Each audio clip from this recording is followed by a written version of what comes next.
I could open with a terrible pun, but I'm gonna hold back. No, I'm not. For 2025, Nissan kicks it up a notch, literally, with the all-new, well, Kicks. It's got more ground clearance.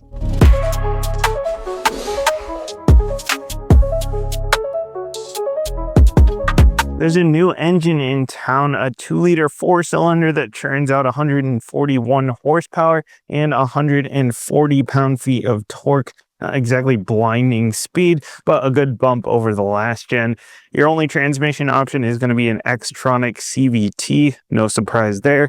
But now you get the choice between either front-wheel drive or all-wheel drive, something you didn't have a choice of last year. It was front-wheel drive only.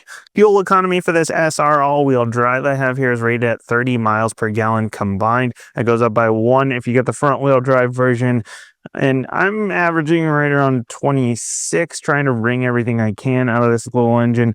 But if you drive a little more conservatively, I can see how you could pretty easily hit that 30 miles per gallon. In addition to being a couple inches longer and a bit wider, the new Kicks is ratcheted up to 8.4 inches of ground clearance. That's up from 7 inches in the last generation. I'm going to keep referring to it as last gen, but if you're desperately tied to the old one for some reason, you can still get it under the name Kicks Play. I'm not sure why you would, though. For a difference of like $300, you can get more space and more features with the new one. The design is still distinctly Nissan, but it's got this kind of boxy lower and the contoured upper, inspired by a football helmet of all things. It's supposed to be like strong and tough like a linebacker, and you can get a contrasting color for the roof for a little added flair. The DRLs up front are supposed to look like eye black. And for the sneakerheads out there, the front lower bumper and the side skirts are designed to match the soles of your Kicks. The DRLs I mentioned are LEDs, as are the low beams, the high beams, and the turn signals. Fog lights are exclusive to the SR, as are turn signals and the side mirrors. And your coloring in the front grille is going to look a little bit different if you're in one of the other two specs. Blind spot monitoring is standard because, well, it absolutely should be, but it's typically not, so I'm really glad to see that it is here. As are rear parking sensors, the front sensors, and the 360 cam are exclusive to the SR. Wheels are 16s, 17s, or these funky 19s in the top spec. Either way, you're wrapped in all-season tires, and they've got this cool tire fill feature, which you just put the car in accessory mode, start filling it up, and the lights will start flashing to let you know that it's paying attention. As soon as you get to the right pressure, it'll honk at you. Pretty nice feature, especially if you're somewhere like I am up here in New England with cold weather. Oddly, there's no kick to open. Come on, there's kick in the name. But like the Corolla Cross, you can get that in other markets, just not here in the US. Boo. Pop the hatch, you get class-leading 30 cubic feet of space, up from 25 in the last gen. That's a huge number for this segment. And underneath the floor, you got a little bit more space, and you do have a full-size spare down here as well. Love to see that. No 12-volt back here, though. Kind of surprising. Remote start is part of the premium pack, and it's right here on the key fob. Lock that up and hold it down, and we'll head inside via the standard keyless access on the front doors. Nissan is calling the inside of this shoe a cocoon with a modern and airy feel, and it's a bit bigger than the outgoing generation, so it is a little bit more airy. Plus, if you opt for one with a moonroof, that's part of the premium pack, it's actually thinner than before, so it doesn't eat into your headspace as much.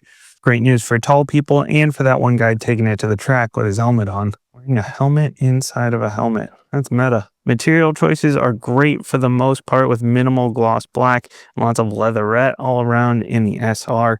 I love the brushed aluminum, and the contrast stitching adds to a sporty look, as does the squared off steering wheel. What I don't love is the big double screen. I'm going to sound like a broken record because nearly all the automakers are doing this now. This SR is the only one that gets you both the big cluster and the big infotainment. The SV drops the cluster down to 7 inches. The S drops both screens down to 7 inches. Either way, you get the giant brick all the way across. You just get smaller screens inside. I like all the shortcuts and tiles in here, and you get wireless Android Auto and CarPlay outside of the base trim. The cluster is clean, looks great, and has some decent info you can cycle through in the center. And the steering wheel buttons I mentioned are laid out fine. Simple to use, not glossy, and not haptic, so I'm good with it. Plus, it's heated. At least this one is with the SR Premium Pack. The button for that is kind of hidden off to the side here, along with your lane centering. Wireless charger works great. That comes with any Kicks that has wireless CarPlay. Your drive mode selector behind that, and some massive cup holders. These can fit a 30-ounce coffee tumbler, and the one in the door supposedly can fit a 32-ounce Yeti. Got a spot for your sunglasses up top, and the auto dimming mirror here is an additional option. It does have those home link buttons at the bottom for your garage door. The HVAC setup is not my favorite, with these touch sensitive deals down here, including for the heated zero gravity seats. No ventilation, no power adjustability, no memory, but the seats themselves are quite comfortable. Really like the zero gravity seats a lot. And this year, Nissan has put them in the back seats as well, not just the fronts. They've also added a Bose speaker to the headrest of the passenger seat should you opt for the premium sound system. Last year, it was just in the driver's seat. Back seats gain about an inch of legroom, moving them from cramped to usable as long as you're not super tall. As you can see, I'm okay here at 5'7", sitting behind myself. My 5-year-old in his forward-facing seat just kind of barely fits comfortably. A rear-facing seat is going to be rough for whoever has to sit in front of it. Amenities back here are a little bit slim. There are no vents, and I'm definitely feeling that now. If you opt for the moonroof, it does come nice and far back here. You do have a map pocket, a couple of USB-Cs, and that big Yeti holder in the door, as well as some extra cup holders here with an armrest in the center. The driving experience is, well, a mixed bag. If you're a driving enthusiast, you took a wrong turn many miles ago. While the Kicks got an upgraded engine, it's still far from quick, and this transmission is a prime example of why CVTs get a bad rap. It's loud, and it is not a good noise. Oftentimes, a good transmission can hide a vehicle's lack of power. The Trax is really a good example of that. The K4 I was just in last week, I know that's a different class, but it had a CVT in it, and that one drove really nicely. Neither of those vehicles feel particularly underpowered. That is not the case here. Sport mode does not seem to really help. And there's 60 miles an hour. So that's a 0 to 60 in 6 days.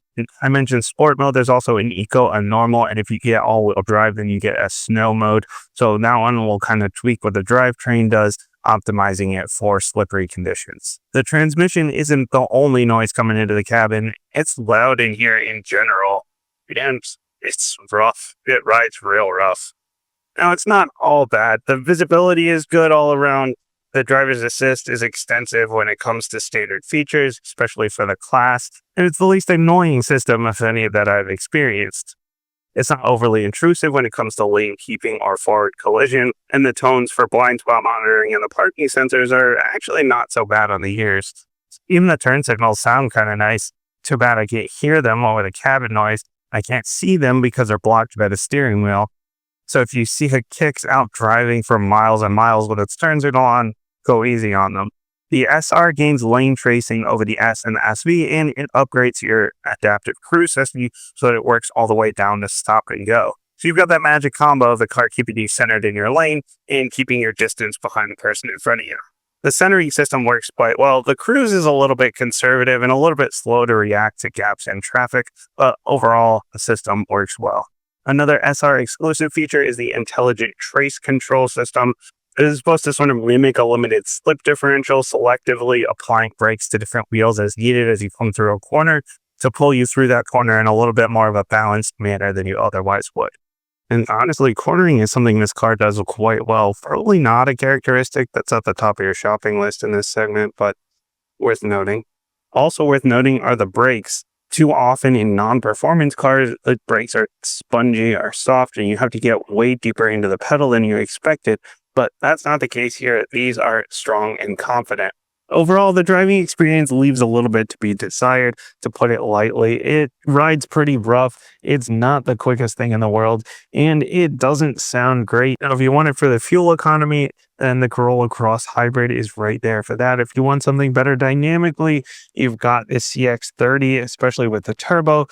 The Kia Seltos is somewhere right in the middle. But where this one wins out is it's got some pretty decent space for a subcompact crossover. It's got a pretty decent list of features in a segment that's usually pretty light on features. And of course, the styling. The styling is not going to be for everyone, but I personally think that this is one of the best looking, if not the best, in the subcompact crossover class. As always, let me know what you think down in the comments. Thanks for watching, and I'll see you next time.